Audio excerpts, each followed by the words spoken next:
Hi, this is Judy Miller, the Environmental Program Manager for the Urbana Park District, and today I'm going to read you my son's favorite book, Owl Moon, by Jane Yolen. It was late one winter night, long past my bedtime, when Pa and I went owling. There was no wind. The trees stood still as giant statues, and the moon was so bright the sky seemed to shine. Somewhere behind us, a train whistle blew, long and low, like a sad, sad sound.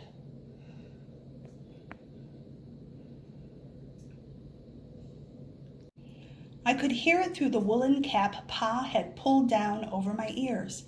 A farm dog answered the train, and then a second dog joined in.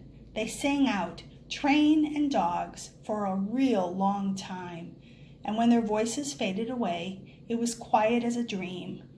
We walked on toward the woods, Pa and I.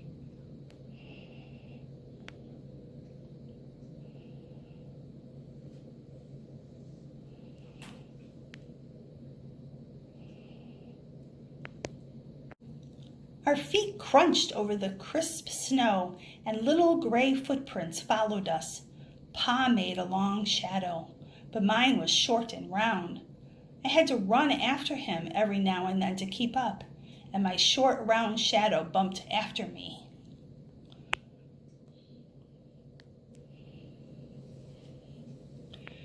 But I never called out. If you go owling, you have to be quiet. That's what Pa says. I had been waiting to go owling with Pa for a long, long time.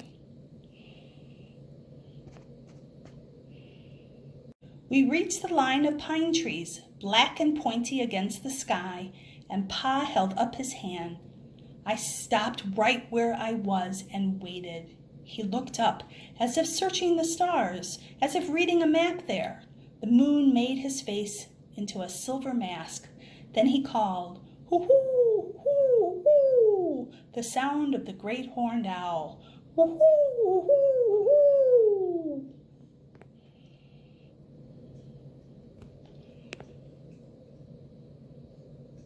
Again he called out, and then again.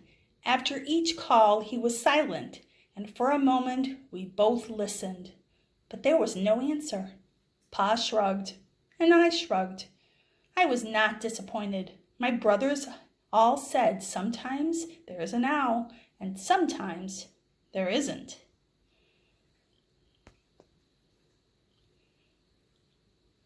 We walked on. I could feel the cold, as if someone's icy hand was palmed down on my back, and my nose and the tops of my cheeks felt cold and hot at the same time. But I never said a word. If you go owling, you have to be quiet and make your own heat.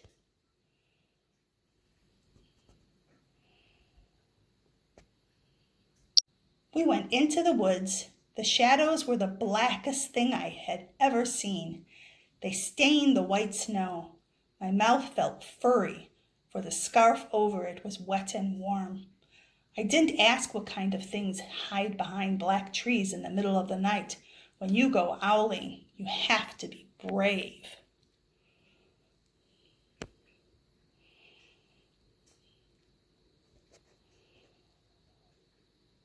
Then we came to a clearing in the dark woods.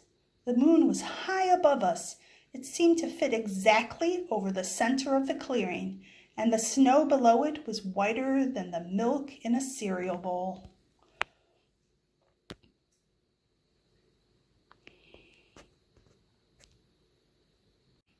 I sighed, and Pa held up his hand at the sound. I put my mitten over the scarf over my mouth and listened hard. And then Pa called, "Hoo, hoo, hoo, hoo, hoo, hoo, hoo."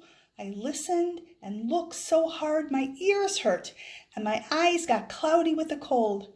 Pa raised his face to call out again, but before he could open his mouth, an echo came threading its way through the trees. "Hoo, hoo, hoo, hoo, hoo."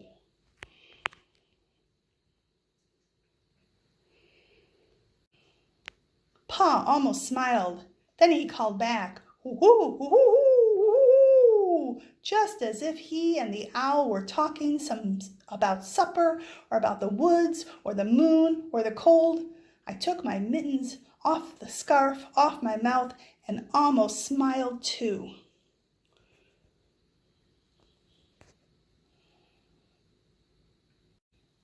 The owl's call came closer from high up in the trees on the edge of the meadow. Nothing in the meadow moved. All of a sudden, an owl shadow, part of the big tree shadow, lifted off and flew right over us. We watched silently with heat in our mouths, the heat of all those words we had not spoken.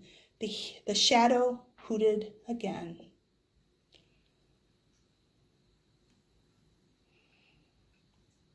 Pa turned on his big flashlight and caught the owl just as it was landing on a branch. For 1 minute, 3 minutes, maybe even 100 minutes, we stared at one another.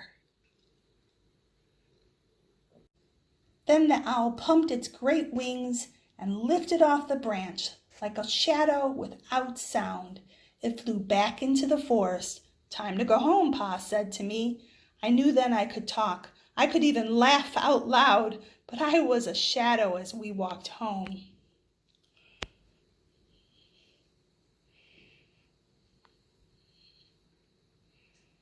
When you go owling, you don't need words or warm or anything but hope. That's what Pa says. The kind of hope that flies on silent wings under a shining owl moon.